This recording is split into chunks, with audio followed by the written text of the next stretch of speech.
அன்புநேயர்களே, முஸ்லிம்கள் மத்தியில் ஒரு சர்ச்சைக்குரிய செய்தி கொண்டு பரவலாக நாடு முழுவதும் பரவி வருகின்றது. அதாவது கம்பா மாவட்டம் திஹாரியில் நடந்திருக்குது. ஞாயிற்றுக்கிழமை நடந்த மദ്രസா பட்டமளிப்பு விழாவில் அகில இலங்கை ஜமியத்துல் உலமாவின் பிரதிநிதிகள் நாமல் ராஜபக்ச எம்பியை பிரதம விருந்தினராக அழைத்த விடயம் மிகப்பெரிய கண்டனத்துக்கு வந்திருக்கின்றது, மிகப்பெரிய இஷ்யூவாகவும் வந்திருக்கின்றது. நாமல் ராஜபக்ச எம்பியை திஹாரிய ஈமானியா அரபு கல்லூரியின் பட்டமளிப்பு விழாவில் கலந்து கொண்டமை பற்றி பலதரப்பட்ட கருத்துக்கள் தற்போது வெளியாகி வருகின்றது. மிக அதிகமாக இஷ்யூவாக வந்திருக்காது. அது எந்த அளவுக்கு தாக்கம் செலுத்த போது நமக்கு தெரியல. இந்த மக்கள் மத்தியில மிகப்பெரிய கண்டனத்தையும் அது கண்டிருக்குது. ஏனென்றால் அதுல நிறைய விடயங்கள் நடந்திருக்குது. எப்படி என்றால், திஹாரிய ஈமானியா அரபு கல்லூரியின் 4வது பட்டமளிப்பு விழாவில் 85 பேருக்கு மௌலவி பட்டம் வழங்கி அந்த விழா ஒரு கௌரவ விழாவாக நடைபெற்றிருக்கின்றது. கம்பஹா மாவட்டம் திஹாரிய ஈமானியா அரபு கல்லூரியின் 85வது மௌலவிகளுக்கான 4வது பட்டமளிப்பு விழா ஞாயிற்றுக்கிழமை அக்கல்லூரியின் அதிபர் மௌலவி ஜைபுல்லா நிலாமி அவர்களின் தலைமையில் நடைபெற்றிருக்கின்றது. அகில இலங்கை ஜமியத்துல் உலமா சபையின் அஸ்ஸேக் ரிஸ்வி முப்தி இவர் ஆயுட்கால தலைவர் அவர்களின் பிரதான பங்கேற்புடனும் அஸ்ஸேக் அம்ஹர் தீனி மௌலவி உள்ளிட்ட உலமாக்களின் பங்கு பற்றுடனும் இந்த நிகழ்வு இனிதே நடைபெற்றிருக்கின்றது. திஹாரியில் நடந்த மദ്രസா பட்டமளிப்பு விழாவுக்கு அகில இலங்கை ஜமியத்துல் உலமாவின் பிரதிநிதிகள் நாமல் ராஜபக்சவை பிரதம விருந்தினராக அழைத்து வந்தமை கண்டிக்கப்பட வேண்டிய விடயம் என்றுதான் இப்பொழுது இலங்கை பரப்பில் மிக அதிகமான செய்தியாக இஷ்யூவாகி வருகின்றது. நாமல் ராஜபக்ச திஹாரிய ஈமானியா அரபு கல்லூரியின் பட்டமளிப்பு விழாவில் கலந்து கொண்டமை பற்றி பலதரப்பட்ட மக்களும் பலதரப்பட்ட விமர்சனங்களை முன்வைத்து வருகின்றார்கள். இதில் நாமளும் சொல்ல போனால் இது திட்டமிட்டு அந்த அரசுக்கு ஒரு எதிர்ப்பை காட்டுவது போன்று அல்லது அரசுக்கு ஒரு அதிருப்தியை காட்டுவது போன்றுதான் இந்த நிகழ்வு நடைபெற்ற காரணம். இப்பொழுது அவரை மட்டும் அழைக்கல. இந்த செய்தி நம்ம உள்ள போய்தான் சில கருத்தை முன்வைக்கணுமா. நாமல் ராஜபக்ச விழாவின் விசேட அல்லது பிரதம அதிதி அல்லன்னு சொல்றாங்க. ஆனால் அவர் அங்க ஒரு பிரதம விருந்தினராக பெரிய இஷ்யூவாக காட்டப்பட்டிருந்தது. அந்த வீடியோ எல்லாம் பாருங்க, போட்டோவை பாருங்க. அந்த விழாவுக்கு நிகழ்வில் அரசாங்க தரப்பில் என்பிபி ஏவிபி கட்சியின் கம்பஹா மாவட்ட எம்பி ஷமிந்த லலித்குமாரை அழைக்கப்பட்டிருக்கின்றார். சஜித் தரப்பிலிருந்து முஜிபுர் ரஹ்மான் கொழும்பு மாவட்ட எம்பி நாமல் ராஜபக்ச வந்தாலும் கூட கொழும்பு மாவட்ட எம்பி முஜிபுர் ரஹ்மான் அவர்களும் வந்திருக்கின்றார். இதுக்குள்ள நாமல் ராஜபக்ச எம்பியும் வந்திருக்கிறார். இப்ப ஏன் முஜிபுர் ரஹ்மான் பத்தி அவர் முஸ்லிம், அவரை விடுவோமே. அப்ப நிகழ்வில் அரசாங்க தரப்பில என்பிபி கம்பஹா மாவட்ட எம்பி ஷமிந்த லலித்குமார வந்திக்கு அவரை பெரிய இஷ்யூ அவரிலேயே. ஏன் அவரை விட்டுப்பட்டு முனிமுல்லாபரை கூப்பிட்டு இருக்கலாம் இல்ல? இப்ப ஒரு சாதாரண அதாவது திஹாரில் இருக்கிறவர் முனிமுல்லாபர். அவர் இப்ப ஜேவிபிக்குள்ள ஒரு பாதி அமைச்சர், முஸ்லிம் தரப்புல அவர் அதுக்குள்ள வாரார். முஸ்லிம் பாதின்னு சொன்னாலும் அவர் என்னமோ ஒரு கன்றாவி அமைச்செல்லாம் கொடுக்கப்பட்டாலும் என்று அவர் கம்பஹா மாவட்டத்தில் போட்டியிட்ட ஒருத்தர். இப்ப கம்பஹா மாவட்டத்திலிருந்து ஆளும் தரப்புல சலிந்து கம்பஹா மாவட்ட எம்பியை கூப்பிட்டுக்கிறாங்க. ஷமிந்த லலித்குமாரை கூப்பிட்டுக்கிறாங்க. ஏன் முனீப் முல்லாபரை கூப்பிடல? ஒரு அதிருப்தியை காட்டுகிறாங்க. சஜித் தரப்புல இருந்து கொழும்புல அழைச்சி வரப்பட்டிருக்கிறாரு முஜிபுர் ரஹ்மான் எம்பி. இதுக்குள்ள ஒரு விஐபி அமைஞ்சிக்கிறது நாமல் ராஜபக்ச. இதுதான் இந்த செய்தி. அரசியல்வாதிகள் எவருக்கும் உரைகளோ அவர்களின் கைகளால் உலமாக்களுக்கு சான்றிதழ்களோ வழங்கப்படவில்லை என்றும் ஒரு கருத்து சொல்லப்படுகிறது. இது எனக்கு கிடைச்ச தகவலை மட்டும் நான் சொல்றேன். மூத்த உலமாக்களின் கரங்களாலேயே பட்டதாரிகளுக்கு சான்றிதழ்கள் வழங்கப்பட்டிருக்கின்றது. விழாவில் மதுசாக்களின் பாதுகாப்பு குறித்து அம்ஹர் மௌலவியின் சிங்கள உரை மிக முக்கியமான விடயமாக பார்க்கப்படுகிறது. இந்த அம்ஹர் மௌலவி பத்தி நாம கொஞ்சம் சொல்ல வேண்டியிருக்கு இல்லையா? அம்ஹர் மௌலவி கடந்த கோட்டை என்ற ஆட்சிக்குள்ள மிகப்பெரிய ஒரு இஷ்யூவாக பார்க்கப்பட்டவர்கள். அவர்கள் அம்ஹர் மௌலவி அவர்கள் திஹாரிலிருந்து சிங்கள ஊடகங்கள் மத்தியில் வெளுத்து வாங்கினார். முஸ்லிம்கள் இந்த கொரோனா காலங்கள்ல முஸ்லிம்கள பொடியெல்லாம் எரிக்கப்பட்ட போது அம்ஹர் மௌலவியின் பங்களிப்பு மிகப்பெரிய பங்களிப்பு என்பதை நாடு முழுவதும் உள்ள முஸ்லிம்கள் உணர்ந்து கொள்ள வேண்டும். நாமல் ராஜபக்சவை இந்த விழாவுக்கு அழைத்ததின் பிரகாரம் அவர்கள் மீது அம்படிப்பது பிழை என்பதுக்கு அப்பால் இது ஒரு தனிப்பட்ட ஒரு விடயமாக நாம் இதை பார்க்கலாம். மதுசாக்களின் வரலாறு மற்றும் அதன் தேவையும் அதை குறித்து பிழையான மனப்பதிவு என்று சொல்றாங்க. அரசாங்கத்தின் எந்த ஆதரவும் இல்லாமல் அவை சிரமத்தோடு இயங்கும் யதார்த்தம் என்று சொல்லப்படுது. ஒட்டுமொத்தத்தில் நாமல் ராஜபக்ச தனது அரசியல் வங்குரோத்து நிலையில் இது போன்ற நிகழ்வுகளுக்கு சமூகம் அளிப்பது அவரது அரசியல் தேவை. மறுபக்கம் அவர்களது கடந்த கால இனவாத நிலைப்பாடுகளை சுட்டிக்காட்ட இத்தகைய நிகழ்வுகளுக்கு வழிவகுக்கும் என்று சொல்லப்படுகின்றது. ஒரு விடயத்தை வழங்கிக் கொள்ளுங்க. நாமல் ராஜபக்ச யார் சொன்னாங்க இனவாதி என்று? அந்த பையன் இனவாதி கிடையாது. இனவாத கூடாரத்தின் ஒரு தலைவர், வருங்கால ஜனாதிபதி என்று அவங்களோட கட்சியால சொல்லிட்டாங்க. நாமல் ராஜபக்சையில 1000 குற்றம் இருந்தாலும் அவன் நல்ல பையன், அதை வழங்கிக் கொள்ளுங்க. இந்த பேபி நாமல் பேபி அரசியலுக்குள்ள அவரை சுற்றி இருக்கின்ற இனவாதிகள் அவரை விட மாட்டாங்க. இப்ப மஹிந்தரன் நல்ல மனு சொல்லாங்க, அது எனக்கு தெரியாது. இது ஒரு விடயம் என்னென்னால், இந்த பிசினஸ் பார்ட்டி, முஸ்லீம் பிசினஸ் பார்ட்டி இந்த ஆட்சியை கொஞ்சம் விரும்புறாங்கல்ல, இதை நாம விளங்கிக்கொள்ளணும். அதாவது பிசினஸ் பார்ட்டி என்றால் கொழும்பில் இருக்கிற எல்லோரும் என்னை கொழும்பு அடிக்கப்படுறாங்க. சிலர் இந்த கடத்தல் வியாபாரத்தில் கைதேர்ந்த நிபுணர்கள், அவர்களுக்கு இந்த கொழும்பு ஏர்போர்ட் ஒரு டைப் பண்ணி இருக்குது. ஏர்போர்ட் மட்டுமல்ல, கொழும்புல இந்த கண்டெய்னர் இறக்குவதெல்லாம் தடை செய்யப்பட்டிருக்கு. அதாவது அரசாங்கத்துக்கு தண்ணியை காட்டி சட்டபூர்வமாக இறக்குமதி செய்வதெல்லாம் கொஞ்சம் தடுக்கப்பட்டிருக்குது. இதெல்லாம் சரிதானே? நீங்க கண்ட வாக்குக்கு லஞ்சத்தை கொடுத்து இறக்கி கொண்டு போட்டு வியாபாரம் பண்ண போன அரசாங்கம் என்ன அளவுக்கு? எனவே அரசாங்கத்தை எதிர்க்கிறது இதை இந்த நிகழ்ச்சி. இவர் முப்தி ரிஷி முப்தி ஆயுட்கால தலைவர் தானே, கிட்டத்தட்ட 22 ஆண்டு காலம் இருக்காரு உலகத்துல. நான் நினைக்கிறேன் மஹதிர் முகமது, மலேசியாட மஹதிர் முகமதுக்கு பிறகு அநேகமாக இந்த இயக்கத்துக்கு இவர் தான் இருக்கிறார். அகில இலங்கை ஜம்மியத்துல் உலமா சபையின் தலைவர் ஷேக் ரிஷி முப்தி. அடிக்கடி எப்பவும் வெளிநாடு பறக்க ஒருத்தர். அவர் எங்கிருந்து தான் பணம் வந்து அல்லாஹ் அறிவான். அடுத்த கட்டம் என்னென்றால், இவங்கெல்லாம் இந்த மஹிந்தர் கூட்டங்கள், இந்த சொல்லப்படுற கூட்டங்கள், அம்கார் மௌலவி அதுக்குள்ள இல்லை. என்ன, அம்கார் மௌலவி புதுசா வந்து இணைந்த ஒருத்தர். இப்ப அவரையும் பாதையை கெடுத்துட்டாங்க நான் நினைக்கிறேன். என்ன, அம்கார் மௌலவி இந்த கோட்டையண்ட ஆட்சியில மிகப்பெரிய எல்லா ஊடகங்களையும் தனித்து நின்று வளர்ச்சி அடிச்ச நேரத்தில் இந்த ஊடக அந்த இனவாத ஊடகங்கள் எல்லாம் அம்கார் மௌலவி கொண்டு கழுத்தை நெரித்த போதும் உங்களுக்கு எல்லாம் தெரிஞ்சிருக்கும். அம்கார் மௌலவி தனியாக சிங்க மண்ணு அடிச்சு சாத்தினார். இப்ப அந்த மௌலியும் அதுல போனதால அந்த மௌலிக்கு நம்ம மக்கள் அம்படிகான்கள் மிகப்பெரிய அம்புதான். அதுக்காகத்தான் செய்தி கொண்டு வந்திருக்கிறோம். இல்ல, என்னை கேட்டால் இந்த இடத்தில் நாமலை அழைத்தது மிகப்பெரிய தவறு. இது என்ன எங்க சொல்ல வராங்கன்னு சார், இப்ப பாருங்க, இந்த நாமல்ல தரப்பு, நாமல் இப்பான் வந்தீங்கன்னா பையன் அவன் அந்த மொட்டு தரப்புக்குள்ளான யானை சேர இன்னும் இருக்கிறார், ரத்னேஸ்வரர் இருக்கிறார், ஏகப்பட்ட தேர் இருக்கிறாங்க. கடைசியாக திருவண்ணாமலையில நடந்த புத்தர் சிலை விடயத்தில் யானேஸ்வரர் வந்து போனார். ஒரு இனவாதத்தை தூண்டி ஒரு இனவாத கலவரத்தை உருவாக்குறதுக்கு கங்கணம் கட்டி கொண்டு அலையுது மொட்டு கட்சி. அந்த மொட்டு கட்சியில இளவரசர் தானே இவர். நாமல் நல்ல பையன், அவர் எல்லாரையும் அனுசரிச்சு போகக்கூடியவர். இப்ப இது மட்டும் இல்லையே, கொழும்பு நடக்கிற பள்ளி வாசல்களின் விசடங்களுக்கு அவரை தான் கூப்பிடுறாங்க.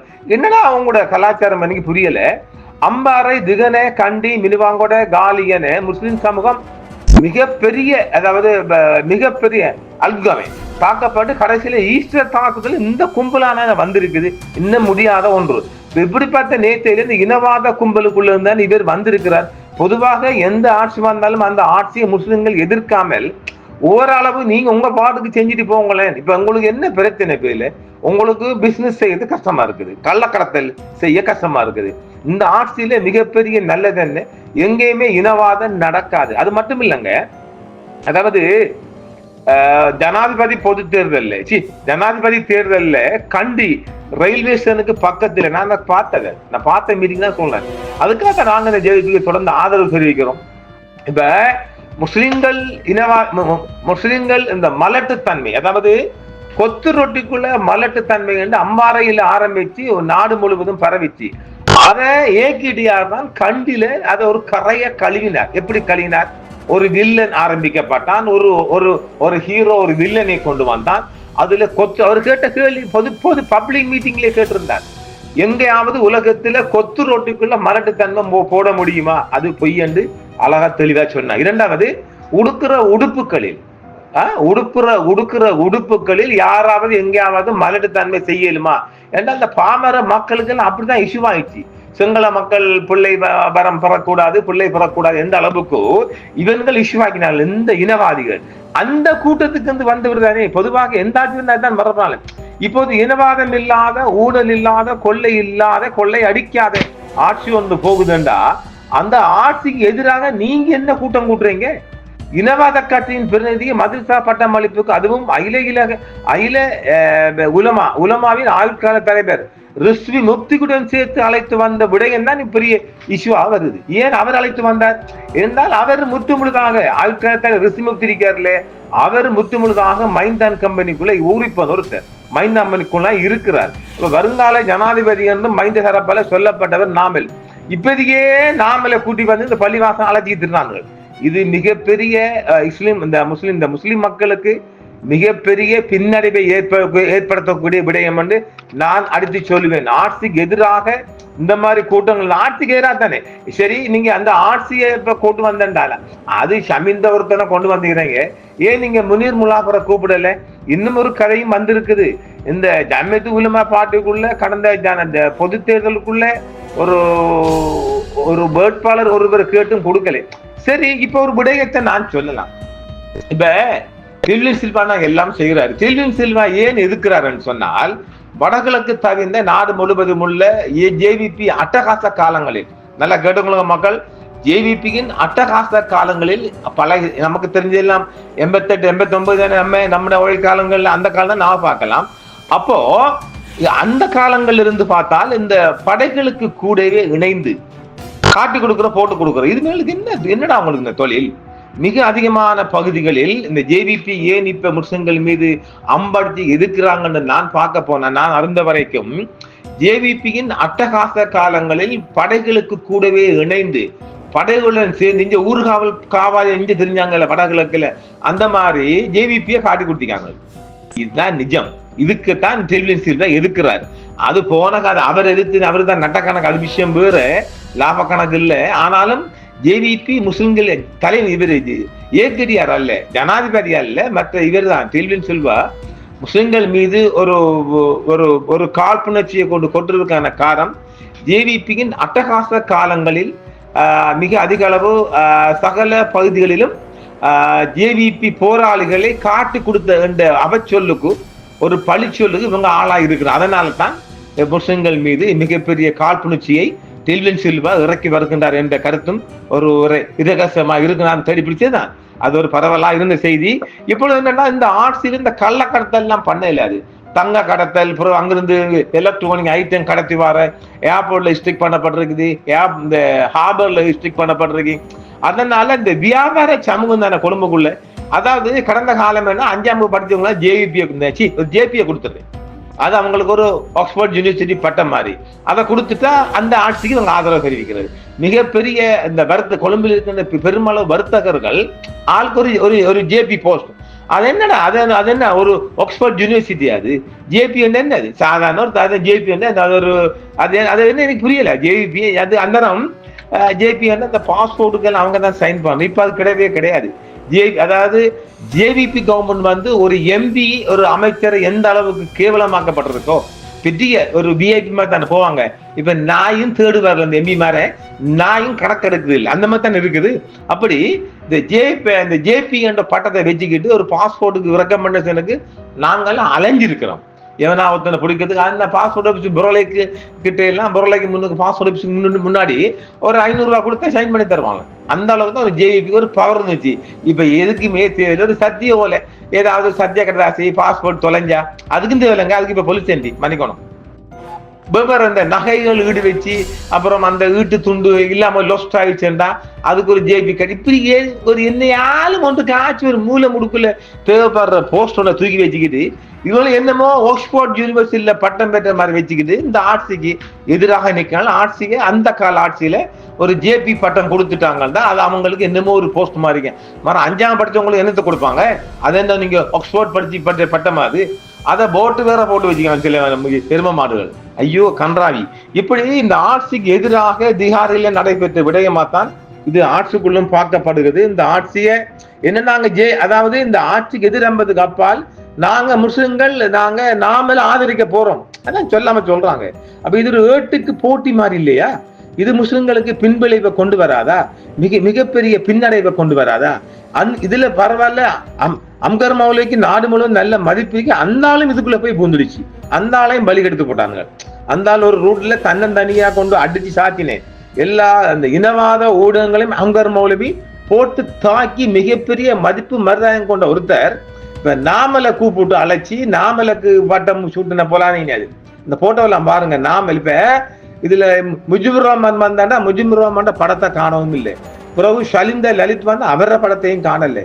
ஏன் நீங்க எனக்கு மாமன் மஞ்சா இல்ல முலாஃபர், ஏன் நீங்க முலாஃபர் மௌலவியை கூப்பிடல? அவரு திஹார்லான்னு இருக்கிறாரு. அவர் ஒரு பாதி அமைச்சர் இல்ல, முஸ்லிம் விவாதங்களுக்கு பொறுப்பானவர் இல்ல. அவருக்கு அர்த்தமில்ல அமைச்சோன்னா கொடுத்துரு, அவரை தூக்கி எறிஞ்சிருக்கணும். என்ன கேட்டா ரிசைன் பண்ணிட்டு குந்தலாம். அவருக்கு இந்த பணம் உழைக்க அவசியம் இல்லை. அவர் சவுதியில உழைச்சி சொல்றாங்களே, நான் அவரை கண்டும் இல்லை பார்த்தும் இல்லை. இந்த கட்சிக்காக இந்த ஆட்சிக்காக நாடு முழுவதும் பரவலாக பாடுபட்ட ஒருத்தர். அவரையும் கூட அவங்க ஒரு முழு அமைச்சு கொடுக்கல. சரி, முழு அமைச்சு கொடுக்கல இப்ப என்ன பிரச்சனை? ஒன்றும் இல்லை எங்களுக்கு. அது ஆரம்பத்தில் நான் சொல்லி வரேன், ஒரு பிரச்சனையும் கிடையாது. ஆனால் அந்த கேபினெட்ல ஒரு அமைச்சர் இல்லாதாலாம் பல விடயங்கள் எங்களுக்கு தெரியாம நடக்குது. அதுல ஒன்றுதான் ஜெட்டா கவுன்சில் ஜெனரல் கூட அறியாம தெரியாம கையோட்டி இப்ப நம்ம லஃபார் ஜட்ஜ் அவர்களை போட்டிக்கிறாங்க, நீதியரசர் லஃபார் அவர்களை போட்டிக்கிறாங்க. அது அவங்க தெரியாம அறியாம செஞ்சது. அதெல்லாம் அறியாம தெரியாம இவர் ட்ரிபிளின் சில்வா கையோட்டின விடயம். அது அதையும் தெரிஞ்சிருக்கிறாங்க. பார்க்கலாம், இது ஒரு கண்டிக்கத்தக்க ஒரு விடயம். இது மட்டுமல்ல, கொழும்பில் நடக்கிற பள்ளிவாசல் விடயங்களுக்கு எல்லாம் நாமல அழைத்து பெரிய ஒரு விஐபியா காட்டிக்கொள்றாங்க. அது காரணம் ரிஷி முப்தி இந்த பள்ளிவாசல்ல அவரை கொண்டு இருக்கிறதாலே. அவரு வந்து ஒரு பங்காளி, முட்டு கட்சியின் ஒரு பங்காளி, ஒரு உழைப்பாளி. பல வகைகளிலும் ரிஷி முப்தி சேர்க்கண்டு வச்சுக்கிட்டாங்க, எனக்கு தெரியா. ஆனால் அவர் ஒரு மிகப்பெரிய ஆட்சியின் பங்காளி. நியாஸ் மௌலிக்கு பிறகு, அதாவது நியாஸ் கலைஞர் நியாஸ் அவர்களை விட இந்த ஹலால் ஃபுட்ல இருந்து மஹிந்தான் கம்பெனியுடன் இன்னும் பயணிக்கிற ஒருத்தர். எதிர்காலத்தில் இப்ப ஜனாதிபதி வேட்பாளர் இவரை இப்போதைய நிறுத்திட்டாங்கல்ல, அதுல வர இவர் நாங்க ஆட்சிக்கு வாரம் என்று பேதி சொல்லுதில்லை. இல்ல, நல்ல பையன். அவர்கிட்ட இனவாதம் இல்லை.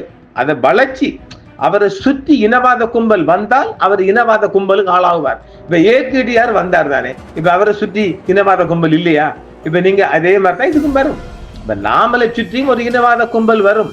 என்ன, இந்த தனிப்பட்ட ரீதியில இவங்களுக்கு எல்லாம் பலாபலன் கிடைக்கும். எல்லோரும் கவனிக்கப்படுவார்கள். அதான் அதுல ஹைலைட்ஸ். எப்படி இவட நாமல்ல ஆட்சி ஒன்று வருமென்றால் எல்லோரும் கவனிக்கப்படுவார்கள். யாரு? இந்த ரிஷிமுப்தி அணி. அதற்காகத்தான் போகும் இடமெல்லாம் இந்த மார்க்க விடயம் சம்பந்தமான விடயங்கள்ல இந்த விழாக்கள்ல அவரை கூப்பிட்டு கௌரவப்படுத்துறாங்க. இந்தப்பா நாங்க உங்களை கௌரவங்களையும் பார்த்து கவனிங்க. இது விளங்கிச்சு. அதுல பாவம் அம்கார் மௌலவி தான் அந்த ஆளை கொண்டு ஓட்டிக்கிறார்கள். பார்க்கலாம், இது பெரிய ஒரு கண்டனத்துக்குரிய செய்தியாகத்தான் நாடு முழுவதும் உலாவிக் கொண்டிருக்குது. முஸ்லிம்கள் மத்தியில் ஒரு பேசி பொருளாகவும் கண்டனமாகவும் இஞ்ச செய்தி வந்திருக்குது. நம்ம கருத்தை சொல்லியிருக்கிறோம். பார்க்கலாம் என்ன நடக்குது என்று. மீண்டும் மற்றும் ஒரு காணொளி சந்திப்போம் நேர்கள். என்றும் உங்களுடன் சன்ரைஸ் இந்தியா டிவி சப்ஸ்கிரைப் பண்ணுங்கள், பெல் பட்டனையும் கிளிக் செய்யுங்கள். உங்கள் ஆதரவே எங்கள் சேவை. ஆதரவு தாருங்கள், அரவணைப்போம். மறக்காம சர்ப்ரைஸ் பண்ணுங்க. தேங்க்யூ.